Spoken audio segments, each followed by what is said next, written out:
In today's video, I'm gonna explain how I lost body fat, how I went from looking like this to looking like this, and I'm gonna tell you the only diet that is guaranteed to work to help you reach your fat loss goals, and we're starting right now.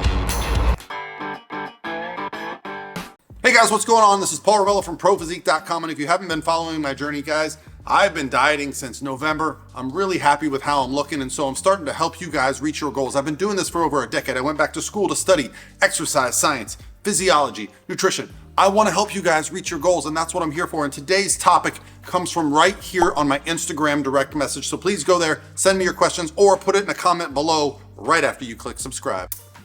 I'm currently on my journey to losing some weight, and I'm about 18% body fat at 205 pounds, 5'11", and 35 years old. My question is, would incorporating a little bit of junk, fun food, like Pop-Tarts be a big mistake? I know it's calories in and calories out at the end of the day, and also eating a balanced diet and having a good workout ethic does the trick, but I wanted to see what your thoughts were. And when you were cutting down to 10%, if you had Pop-Tarts or any other processed foods, as well as a part of the workouts and or something a little extra at the end of the day. The first thing I want to talk about is this idea that one diet is better than another diet. Guys, I got news for you. The diet is guaranteed to get you some fat loss is the diet that does what? Creates a caloric deficit. That's it. That's the end of the discussion. Now, a lot of people are going to have a lot of feelings about this. Why? Because diet culture is almost tribalism. Everybody gets in a corner and says, this is the diet that works. This is the diet that works. They all work. They can all help you get there. What is the best diet that's going to help you lose the weight and look the way you want to look and sustain the weight loss? That's yet to be determined. Why? Because we are all different people. I want to talk about some diets that I've seen. You're probably watching this and maybe you've done a carnivore diet and you're on a carnivore diet or you're on a keto diet and you're thinking, this is the way we do it. This is the best way to diet and there's no other way. Well, I want to point to a diet called the Twinkie diet. Kansas State University professor Mark Haub spent 10 weeks eating Twinkies, brownies, zebra cakes, and corn pops.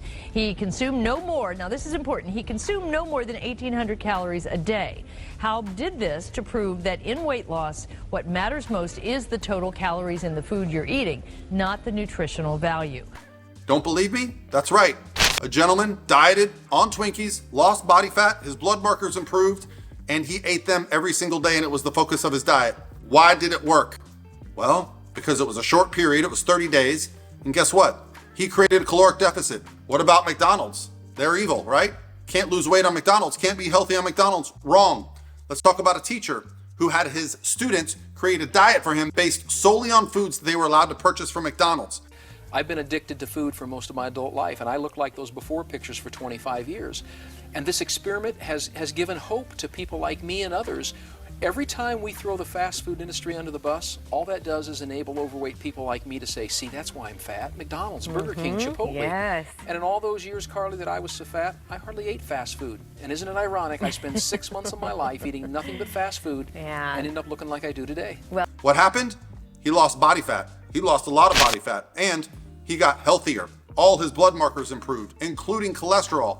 So why do these diets work when they are proposed to be evil?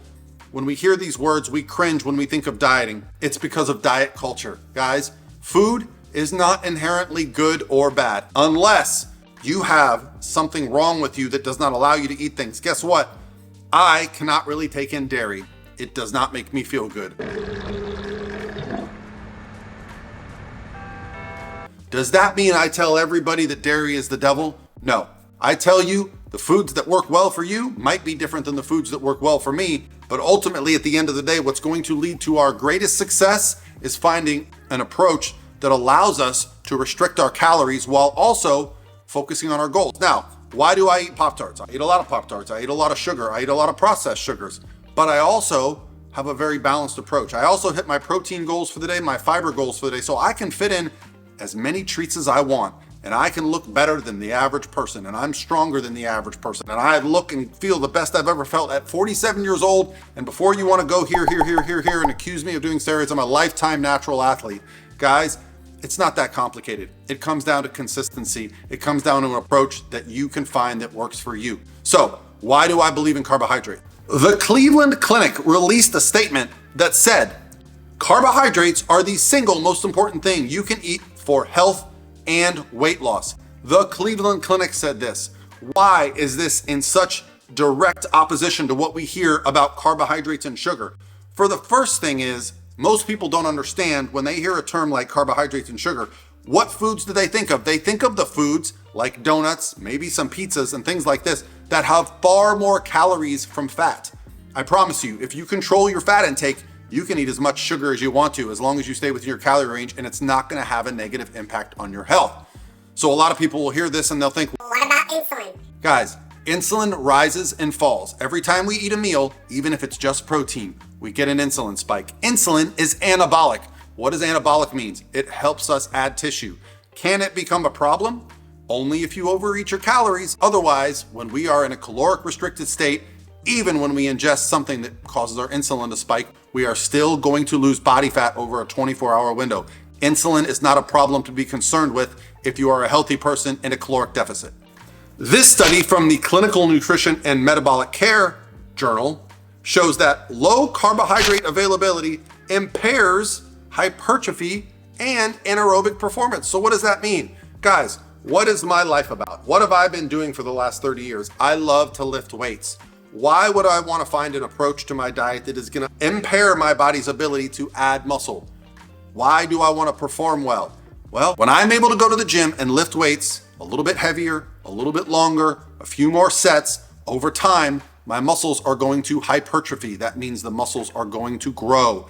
That is what I love to do. That is my passion. If you are someone that has no interest in putting on muscle, then don't worry about carbohydrates, okay? If your only goal in life is to lose some body fat, find an approach for you that works best. Why don't I do a fasting approach? Why don't I do a low carb approach? Because it does not fit well with what I'm after. However, I will never tell someone that their diet is bad.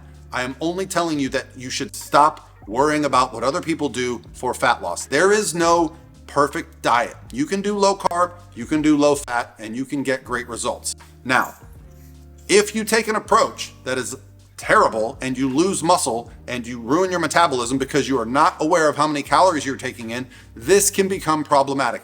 These type of diets, these low calorie diets, are actually shown to be dangerous, okay? So if someone is suggesting that you go on a 500 calorie diet, and for me the cutoff is about 10 times the body weight in calories, right? So let's say you're 200 pounds. If you're below 2,000 calories, that's when I start to worry. That's when I start to think, okay, we might have a problem losing weight and sustaining it, because we don't actually have a fat loss problem in our country. What we have a problem with is fat regain, okay? Many people are able to lose body fat. They often put it back and then some because they take an unsustainable approach. So yes, you can include treats, you can include cakes, you can include alcohol. I just made a video talking about the things that I've changed since November to reach where I'm at. And that includes actually not drinking alcohol. But I think it's okay if that's something that you want to include, as long as you hold yourself accountable. Do I think you can be the best athlete, the best version of yourself that you could ever be, drinking alcohol heavily? No, but maybe that's not your goal. Maybe you just want to look pretty good and enjoy your damn life, and there's nothing wrong with that. Guys, we got to get away from this diet culture, tribalism, that my diet is better than your diet, and this diet is better than that diet. Many of the diets that people get attached to aren't meant to be diets. They're meant to be short-term uses to solve a problem for somebody's illness. But it gets picked up by popular culture, and then everybody talks about it as a cure-all. Remember, we have to eat for the rest of our lives. How we eat for short periods of time to impact our health can be just like taking medicine. It can make us better, but we don't need to keep that medicine forever. If you want to see what my diet looks like at 10% body fat, including Pop-Tarts, I just did a full day of eating video. I think I was around 3,000 calories. Yes, 3,000 calories. I'm 6'3", 210 pounds, around 10% body fat, and I am a lifetime natural bodybuilder, and I plan to diet down. Guys, I am starting a new fat loss phase now.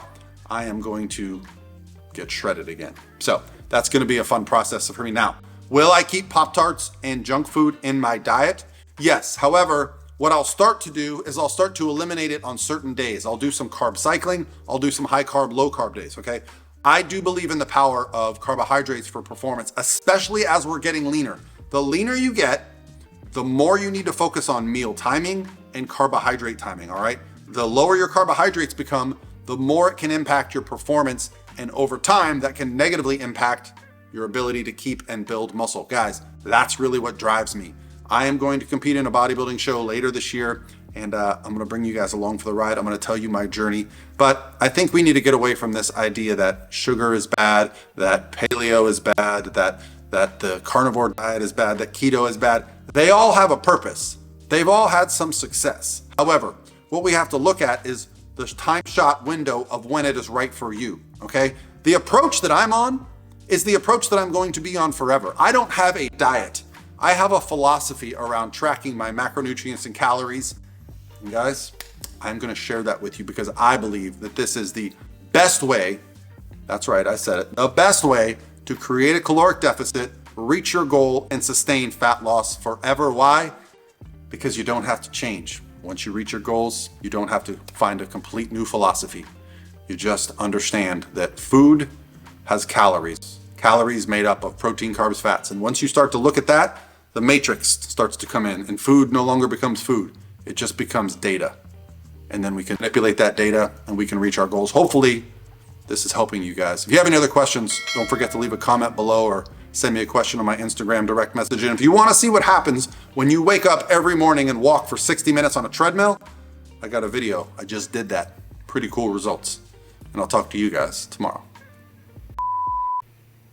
Ooh, that felt good.